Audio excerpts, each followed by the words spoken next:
안녕하세요. 최종원입니다. 이번 추석 연휴가 지나고 나게 되면은 바로 10월인데 10월달 들어서면은 시장의 흐름이 바뀌게 될 겁니다. 꼭 체크하고 가야 된다는 거죠. 시작 전에 하단에 있는 구독과 따봉 버튼을 눌러주시고 연휴 전에 나올 수 있는 조정, 예상되는 조정과 그리고 추석 이벤트 어떤 것들이 있는지 같이 한번 보도록 합시다. 그럼 시작합니다.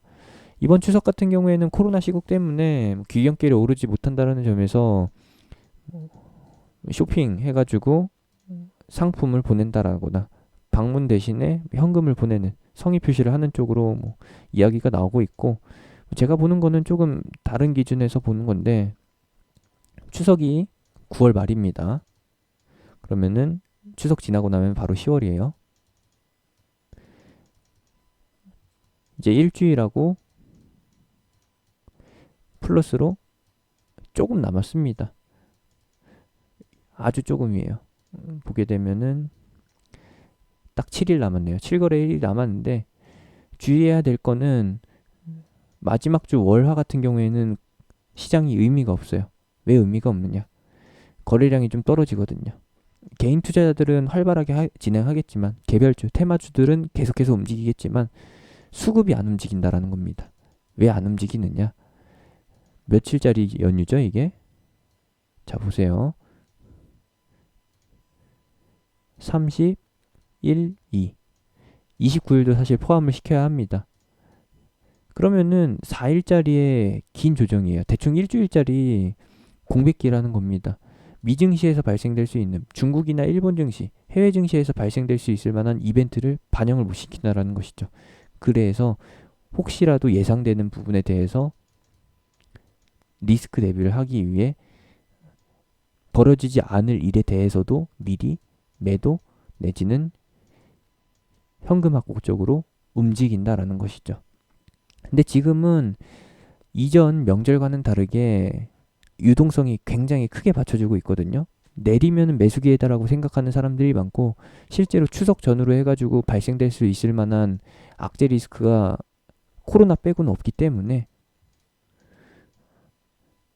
사람들은 진짜로 실제로 추석에 현금이 필요하신 분들 같은 경우에는 다음 주 금요일쯤에, 금요일이라고 하면은 이제 24일쯤 되겠죠? 25일, 24일쯤에 미리 매도를 해가지고 28, 29에 뭘 해요? 뭘 하긴요. 현금 출금을 하겠죠.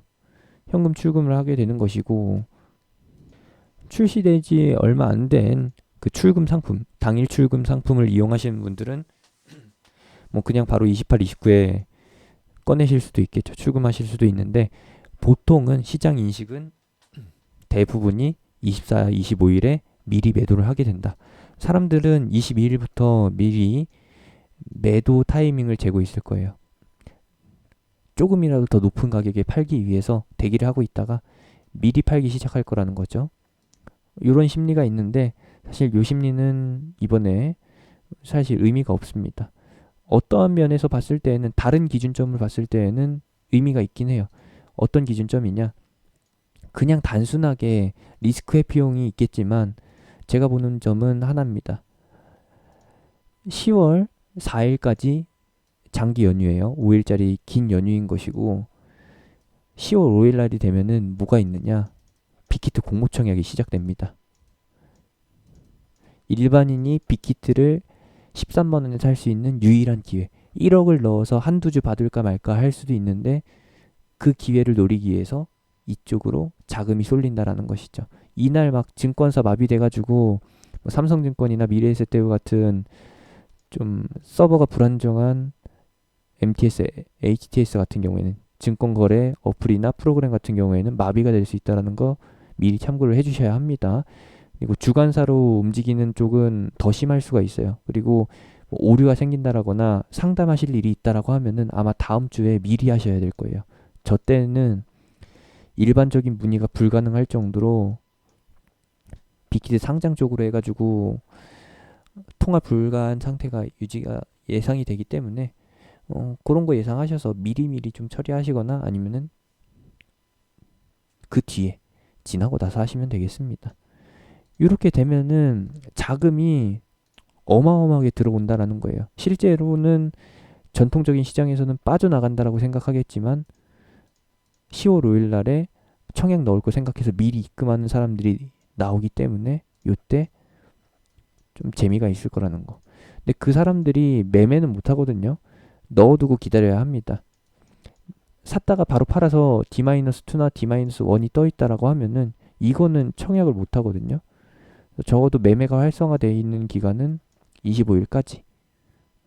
적어도 24, 25 이때에는 조금 혼란한 장세가 나올 수 있다라는 것이고, 그럼에도 불구하고 상방을 볼 수 있는 거는 10월 달이 이제 대여 빅히트의 날이기 때문에 그런 부분들을 예상하면서 좀 더 나아지는 10월을 예상해 볼 수 있을 것 같습니다. 뭐 카카오 게임즈 상장하고 나서 변화가 있었다라고 하면은 카카오 게임즈가 의외로 따상상이 아니라 따상상도 못 가고서 벌써 첫날 따상간 가격까지 왔다라는 거. 근데 더 웃긴 거는 여기서 반등을 제시해주는 사람이 없다라는 게 굉장히 좀 아쉬운 점인 거고, 아쉽게도 카카오 게임즈는 여기서 바로 끝나고 짧았던 카카오 게임즈의 시대는 가고 바로 빅히트의 시대가 옵니다. 다음 주 24, 25가 기간 수요 예측이거든요. 그거 나오게 되면은 난리가 날 겁니다. 매일 빅히트 얘기만 나올 거예요. 예상되는 거는 당연히 13만 원 공모가 최상단 밴드 가격으로 상장을 하게 되는 것이고, 첫날에는 시초가는 26만 원에서 시작을 해가지고 여기에서 플러스 30% 상한가 해가지고, 이게 더블 상한가죠. 더블 플러스 상한가 해서 여기서 30%더 가면 얼마예요? 한 3만 원 정도 되겠죠? 33만 원. 첫날에 신고가가 33만 원이고 그 다음날 상한가 가게 되면은 40만 원을 넘게 되는데, 한 44만 원에서 45만 원 되는데, 이거 보시게 될 겁니다. 그리고 나서 이제 그 자금들이 일정 부분 고점을 찍고 나면은 분산이 되면서 낙수 효과로 증시 활성화가 나타나게 되는 것이죠. 실제로 카카오 게임즈 청약 완료하고 나서 공모 청약 기간 끝나고 나서 10조 원 이상이 증시에서 이탈이 된 것을 확인했는데, 빅히트 때도 마찬가지로 돈 많이 빠져나가면서 최대 30조 이상 이탈될 것이라고 봅니다. 이런 내용들이 있어요. 사실 종목 얘기를 많이 좀 해드렸으면 하는데 이번 영상은 그냥 시황에 대한 얘기를 하는 거라 종목 얘기가 없다라는 점에서 아쉬우실 수는 있어도 계속 끝까지 들어주시기 바랍니다. 요거예요, 요거. 어디 있나 볼까요? 요때죠. 한참 이제 카카오 게임즈 상장 때문에 고객 예탁금이 늘어났다가 팍 줄어든 거. 그럼에도 불구하고 50조 원대를 계속 유지하는 거는 10월 달에 빅히트 상장이 확정되어 있기 때문에 빅히트에 참여하려는 자금들이 대기하고 있다라는 것이고, 요거까지 끝나고 나면은 다시 45조 원대로 돌아가게 될 겁니다. 그럼에도 불구하고 다시 예상해 볼 수 있는 거는 무엇이냐? 카카오뱅크가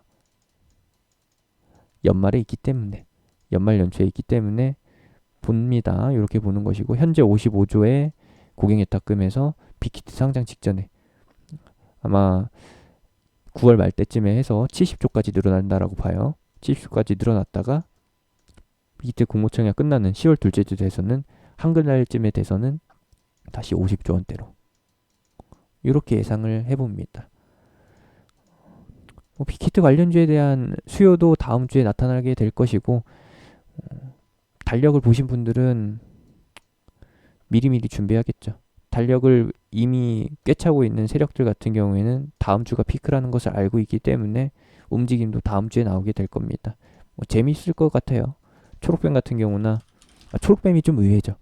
이런 종목들이 이제 다음 주에 피크를 보여주게 될 건데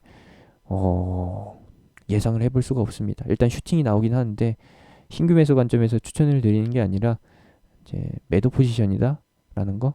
사실 초록뱀 같은 경우에는 빅히트 상장과 지분과는 전혀 상관이 없거든요. 그냥 빅히트를 핑계로 해가지고 주가를 쭉쭉 끌어올리는 거예요. 이해가 안 되죠. 이해가 안 된다라고 하면은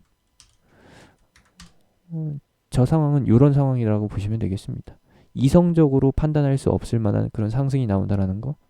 지금 초록뱀이 거치고 있는 구간이 이런 구간인 거고, 추석 빨간 날 되기 전에 이러한 흐름이 나오게 되면서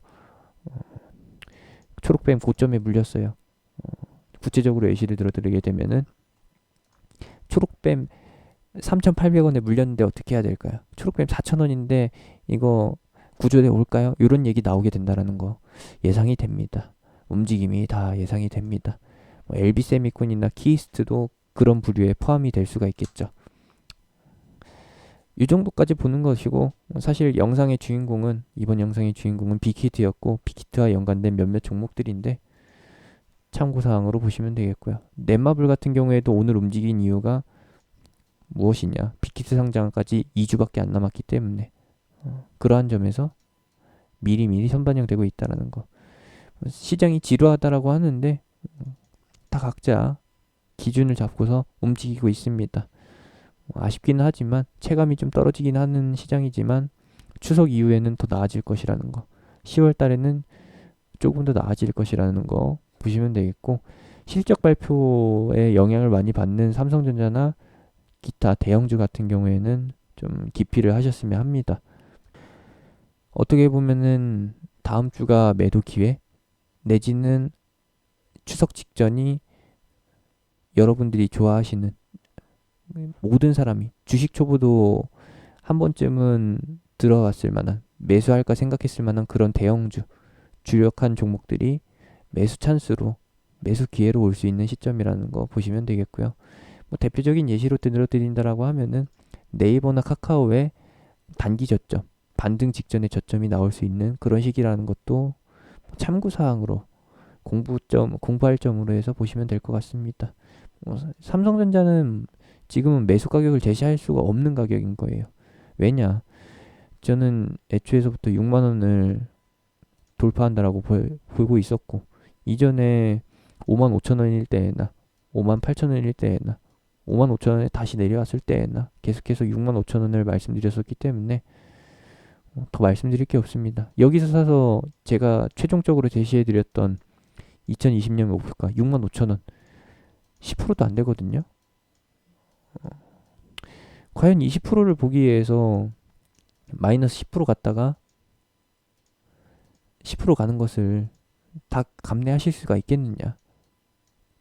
이거 못 견디거든요. 삼성전자의 이 흐름은 굉장히 지루하기 때문에 시장의 공포감도 같이 병행되는 종목이라서 이런 쪽은 보지 않으셨으면 하는 거고, 앞전에 영상 초반 부분에 설명해드렸던 그쪽으로 해서 보시면 될 것 같습니다. 추석 기점으로 해서 끝나는 테마들도 많으니까 좀 주의를 하셨으면 하는 거고요. 다음 주에 추석 기점으로 해서 이제 더 이상 건들면 안 될 10월 달에 준비해야 될 종목들로 해가지고 특집 영상, 특별 영상, 추가 영상 올려드리도록 하겠습니다. 10월 달에는 역시나 천고마비의 계절, 바람이 부는 계절이기 때문에 풍력적으로 가닥을 잡고서 보시면 될 것 같고요. 그린 뉴딜로 해가지고 묶어서 조금 더 폭넓게 보시는 것도 나쁘지 않을 것 같습니다. 여기까지 참고사항으로 보시면 되겠고요. 제가 운영하는 카톡방은 하단에 있는 링크, 댓글에 있는 링크 타고서 들어오실 수 있습니다.